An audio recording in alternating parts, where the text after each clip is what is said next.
suppression. Welcome back. So that's not a trooper. One of the things I've been doing instead of working on the trooper is putting a motor in my RX7. Back in 2010, I put a 5.3 in this car. Later on, I put a small cam in it, did a bunch of burnouts, and ended up having an issue with the motor. It's been sitting for maybe a year and a half, and I got a 6-liter and a big cam, so I decided it was time to get this thing back on the road. It's an 88 RX7. It's got a T56 6-speed manual in it. I put an 8.8 rear end independent out of an Explorer in the back, so it can handle all the clutch dumps and limiter burnouts. And I really miss the car. It's a lot of fun, and I decided I was going to throw it back together. So I pushed the trooper out, tore the motor out of this thing. A little more detail on the motor. It's a 6-liter out of a 2500. Just your basic low compression deal. I have a set of kind of cool heads on it. They're LS6 heads, 243 casting number. They have upgraded valve springs and retainers on them to make up for the cam. It had a small cam in it before at 50 thousandths tappet lift. The previous cam was a 224 236. The camshaft that I'm putting in this time is a 242 251. So it's quite a bit bigger, and it should make it nice and lumpy at idle. Here we are bolted on to the KG Performance Solutions Pro Hub dyno. This is where I work, and Owen's gonna rip a run on this thing.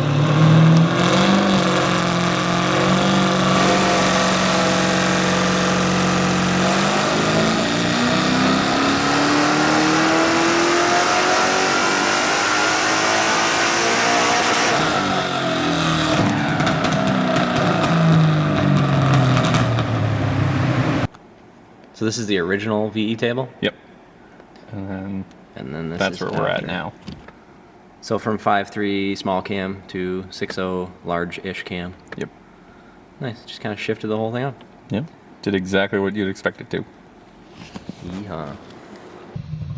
So all in, we ended up putting down 399.8 horsepower.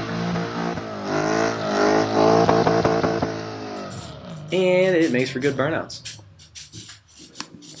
Welcome back. After a bit of a hiatus, you could say. We're back on the trooper. Just got it pushed back in the shop. Got some things that I'm going to show you guys. Not the least of which is these amazing wooden springs that we're running right now. Isn't that right, Norman, huh? Yeah? He likes wooden springs. We got some steering stuff to go over. We're gonna get this thing back in place. A lot of other stuff's been going on. The shop's kind of a disaster area. But we'll do a little recap, kind of where we're at. So one of the first things I'm going to tackle here is the rear bump stop brackets. I designed these on Fusion. I'm going to clean them up, bend them up on my brake, and then we're going to go into test fitting them.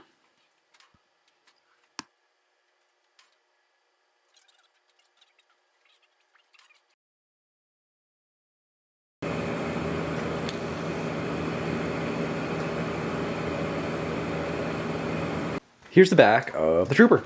We have 2 inches of clearance here right now, which is not by accident. So it's set up right now to where the bump stops are just touching the axle. See there. And it's a 2-inch stroke bump stop. So 2 inches up and the tire's just gonna kiss the fender. Those brackets are just tacked in place there. Just resting on both sides. And now we are going to flex the suspension out to make sure we have clearance by the tire. Because as the axle rotates, when one tire goes up, one tire goes down, that tire gets a lot closer to that bump stop. So we're going to simulate that now and make sure we have clearance before we fully weld.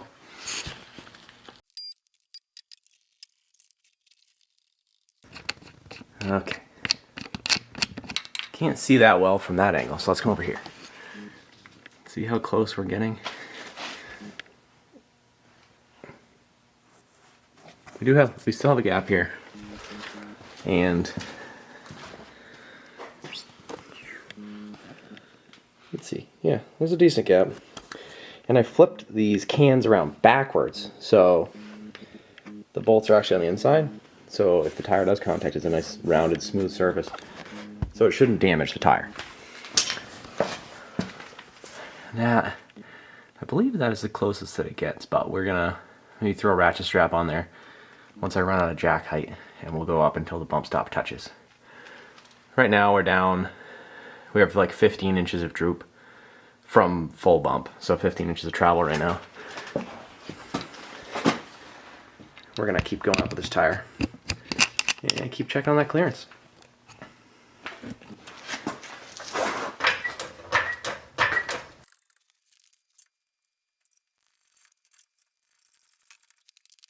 This is a lot of it.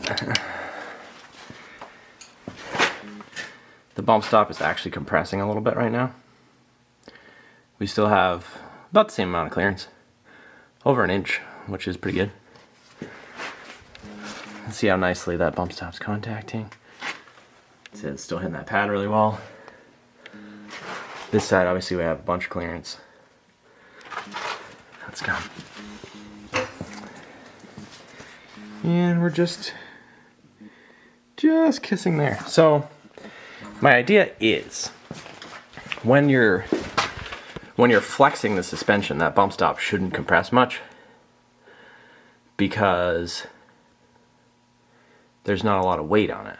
The vehicle wants to pick up a tire anyway, so I'm hoping that there won't be too much weight on it when it's in these sort of situations. I'm running the bump stop out to prevent the tires from contacting the body very much. But at ride height, I want it to be able to have full bump travel. Like, so say I'm landing from a jump. Those are going to compress 2 inches, and like we had a 2-inch gap when they were touching. So then the tire would just kiss the fenders if you landed from a jump really hard. Like really hard. Now if we're in this flexing situation where it's drooping out like quite a bit. All right, this side's hanging way down. Let's get a measurement there.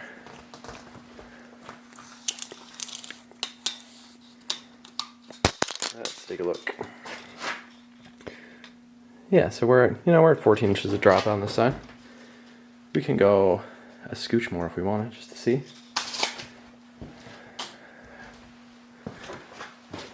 Let's just try. And we'll watch this fender here though. Yeah, so it's cut. It's just kissing now. And on this side, I mean that's a ton of droop. Like that's more than necessary.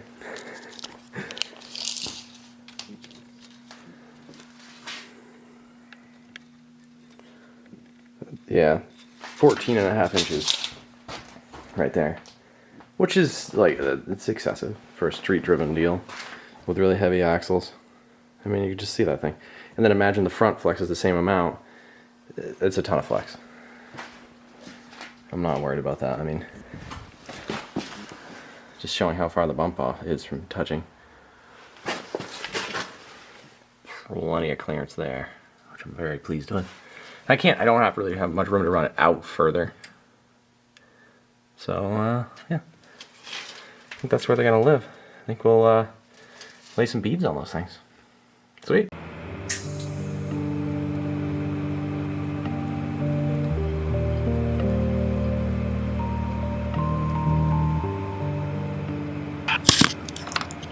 Maybe I am a bit of a snob when it comes to welding, but TIG welding just seems so calming.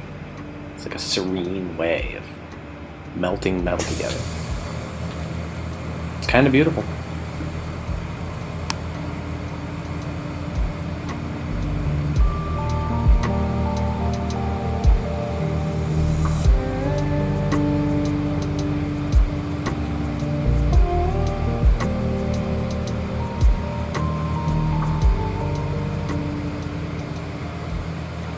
Yeah, okay, this is taking forever. Let's get the MIG welder.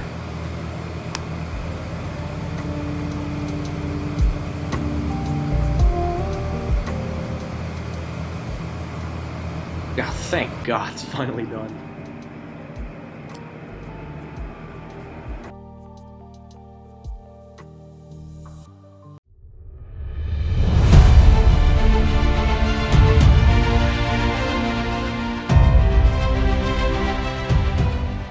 All right, rear suspension.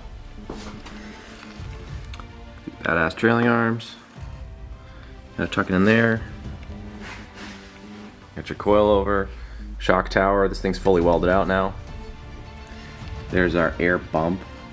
I have a video of it cycling. I'll probably show that, just to kind of give you an idea of how the air bump fits, and why it has to be kind of mounted the way that it is. It's mounted at an angle there. I did design that whole thing in Fusion using like an air bump and a frame to design around, which is kind of cool. And that bump hits right on top of that pad there. The rest of the suspension is as it was, I believe. Yeah, quite a bit of welding's been done on the truss. There's some rust. The vehicle had to get pushed out for a little bit and was in the rain. We'll clean some of that up before final assembly. But there's the air bump. I think that looks cool. Cool kind of design. Let's hop into the back here. This is the back cargo area. I've been cutting away any of the rust and just coming up with a clean edge here so that I can start designing the wheel wells, which are going to have to incorporate a little area to go around the shock towers there. The funny thing is, because of the increased track width, the tires are way out there. They're not going to come all the way into the frame like they did before, so we can build this a little bit further out, which allows for more cargo space, which is going to be awesome. Yeah, so we should be able to gain quite a bit there, maybe 4 inches aside, something like that. And these shock towers, I don't know if I showed you guys before, but this rear seat folds up, and when it folds back down, we have a nice fit there. So we're utilizing almost all the space. You know, the seats do come pretty close, which is nice when it's in that locked in position. So these design constraints are kind of going to dictate the size and shape of these rear wheel wells. Obviously this all has to be sealed up, so mud, dirt, water can't come into the cab. Still have to come up with a good solution for mounting the reservoirs. The hose is kind of long. I don't like the idea of them hanging out in the wheel well, but I don't really want to have to try to seal that coming into the cabin and prevent any chafe points, so we're gonna deal with that. So I guess this is an area where the rear suspension is functional. You know, it all moves up and down, air bumps are in, coilover mounts are there. Frame does need some reinforcement, but I think it's a good time to spend a little bit of time finishing up these details, adding some structure back in, sealing it all off to the weather, and then moving on to the front. Up front. So we have our double-ended steering ram mounted. Shout out to Mike Day on the design of this whole bracket system for holding that. He modeled it all up and came up with the geometry, making sure we're going to get full steering out of it. And the issues that we're going to have to solve in the front are mounting a steering box in an area here in between the power steering pump, the frame rail, and then having it come over there with everything's really low, everything's really tight, so it's going to be kind of tricky to do. Mike's been helping me out with that, so I'm sure we'll be able to figure it out. There's the steering box just laying there in wait. So yeah, it's coming along. This is an area that is going to need some work for sure. We got to mount the coilovers, we got to mount air bumps, we got to do a bunch of stuff in the front. But I think it's better to spend a little bit of time finishing up the rear, which is not easy because something I wanted to do was make this sit on coilovers all the way around. I think that's kind of like a big turning point in the build. But I really should finish up the rear. So that's where we're focusing the energy right now. This is going to be a pretty cool setup. We're going to go into a lot more detail on why we have a double-ended ram, why it looks like it's full hydraulic, all those sort of things. We're gonna deep dive into that stuff. But for now, just know that it's coming. Well, thanks for sticking around, guys, and checking out the project. I know it's been a while since the last update, but I've changed my schedule around, and I'm really looking forward to getting a little bit more frequent with these updates and making some more progress on the build. Big shout out to KG Performance for use of the dyno and for plasma cutting as well. Appreciate it. And thanks to all the guys that come over and give me a hand when I'm doing these projects. To Owen, Smiley, Thoreau, we got Jonah coming over, Ben, Eric, just a bunch of guys that come over and help out. I appreciate it. And one more time, just for good measure, burnouts.